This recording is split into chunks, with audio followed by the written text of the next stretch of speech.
I have been using Todoist for 3 years now and have completed more than 1,400 tasks. If you are looking for a simple Todoist tutorial, you are in the right place. Because I will show you in 5 easy steps how to get started fast and whether Todoist is worth it for you. Let's dive in.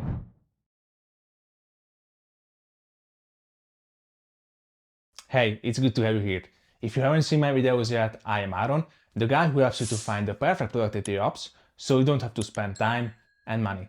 As always, you can find the link to Todoist in the comments and description. Also, don't forget to subscribe to my newsletter below to get an instant access to my list of best productivity tools with exclusive discounts. To get started with Todoist, first you need to create your account or log into your existing one. To create an account, click here, add your email address, password, and you are good to go.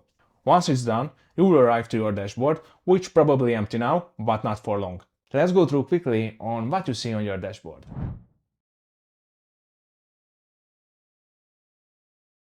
If you click here, you can create tasks, but I will talk about it a bit later. If you hit the search, you can look for projects, tasks, labels, and more. It is a useful feature to find what you need real fast. The Today option will show you the task for the current day, while the upcoming shows the task for the next few days. However, you can change the days here, but you can also use its calendar view to check the upcoming task. If we go down, you will access the filters and labels. In short, filters help you to narrow down your list according to date, task name, date created, priority, and more. On the other hand, labels let you to save time by batching similar tasks together. Before starting to create filters and labels, first I would recommend to connect Todoist with your calendars and add some new tasks and projects. Nevertheless, since I already know what will be our first project, we can make an exception. So I'm creating a new label here to ensure we can assign the task to it in the next steps.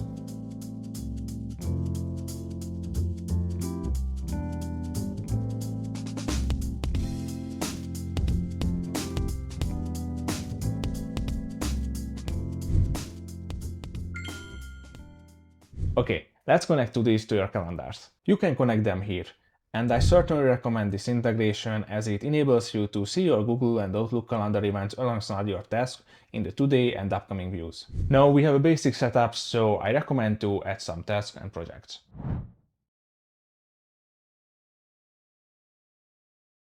First, let's add a project. Click here, type the name of your project, select a color, and choose if it is your personal project or if it should be part of your team workspace where you can work and collaborate with others. Also, you have the option to select if it's part of a bigger project or not, and add to favorites, and decide which view option you want to use. Just a heads up, you can change the view anytime in the future, so it's not a final decision. Click here and you have your first project. Congratulations!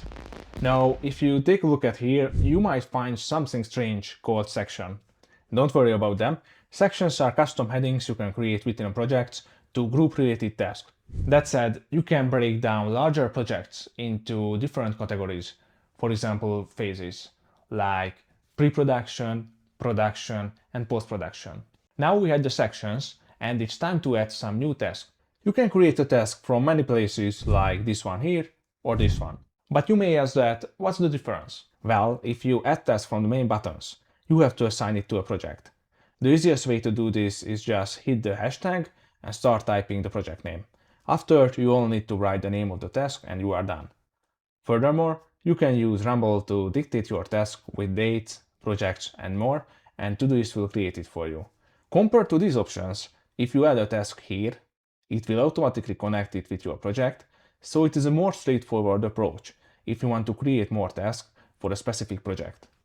When adding a new task, you can set the date, deadline, priority level, reminders, labels, and location. Now, I will create some new tasks and projects to see how Todoist performs in real-life action. Also, I will reveal how I manage my Todoist without missing a deadline.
Okay, I added some fresh new tasks, but you might feel like sometimes there are too many of them and don't know where to start, right?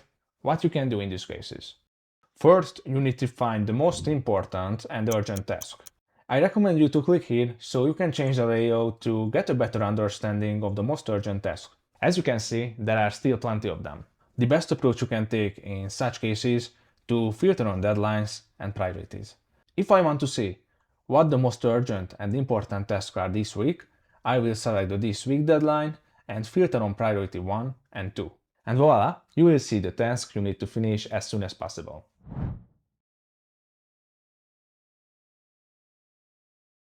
I will be honest, sometimes my to-do list is just way too overloaded.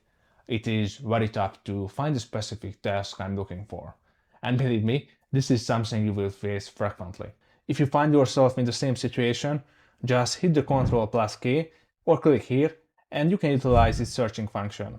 Search lets you to pull up the specific tasks, projects, filters, labels, and commands within seconds. While you can find the active task here, Todoist allows you to search for tasks completed in the past. For this, just enter keywords relevant to the completed task, scroll down the search results, and click on Search Completed Task. You will see a list of active and completed tasks that match your search keywords, and the active tasks are listed at the top of the results.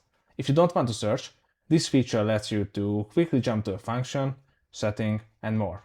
Just scroll down and you can reach the main functions of Todoist with a few clicks.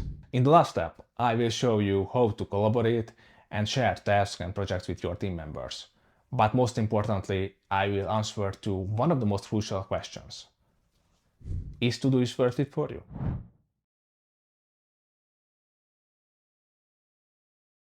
If you are still here and watching, thanks, I really appreciate it, and it would mean a lot if you can just leave a comment under this video or give a thumbs up or subscribe to my channel. This way I can reach and help more people. Once you created your team in Todoist, you can start collaborate with them. As you can see, I already have my team workspace here, and I can invite team members if using this function. Let's create a project for your team, and after that I can show you how you can collaborate with your team members. Okay, I created a sample project to quickly guide you through the team features. Just a heads up, the projects are accessible to all your team members by default, and you can use folders to organize these projects. When creating a task, you can assign it to one of your team members here. Also, if you hit the task, you can add comments, attach files, and mention others. If you want to share a project, you only need to click here and add your team members by name or email address. As you may notice, the collaboration features are smooth and easy to use. At this point, you probably wonder whether you should upgrade your free plan or not. Let's break this down.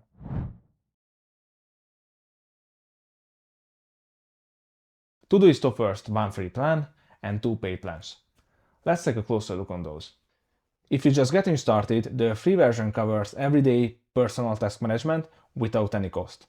You get up to 5 personal projects, smart quick add, task reminders, flexible list and board layouts, 3 filter views, and 1 week activity history that's science on web, desktop and mobile.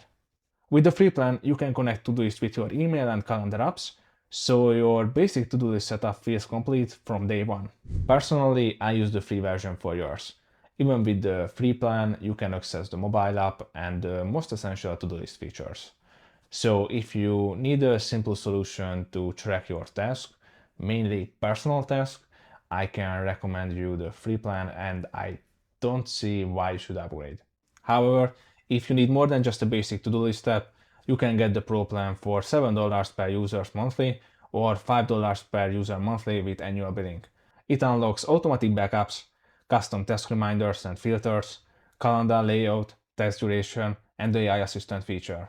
You also jump to 300 personal projects with unlimited activity history, which makes the Pro plan an ideal solution for freelancers, professionals, and solo entrepreneurs who probably will need advanced features and more projects. For teams, Todoist offers its business plan for $10 per monthly or $8 per monthly with annual billing.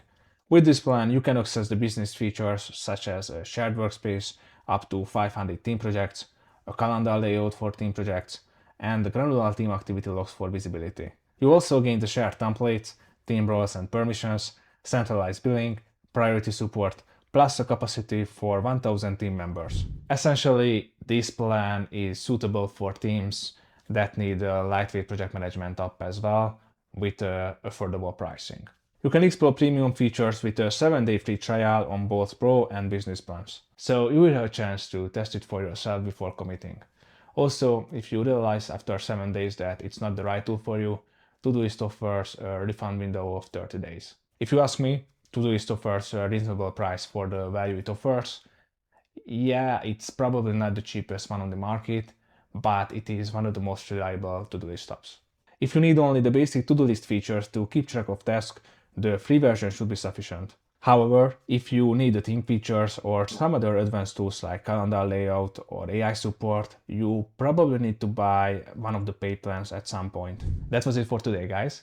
Let me know your thoughts and questions about Todoist, and feel free to add your comments and I will answer as soon as possible. Please also like and subscribe. Catch you later.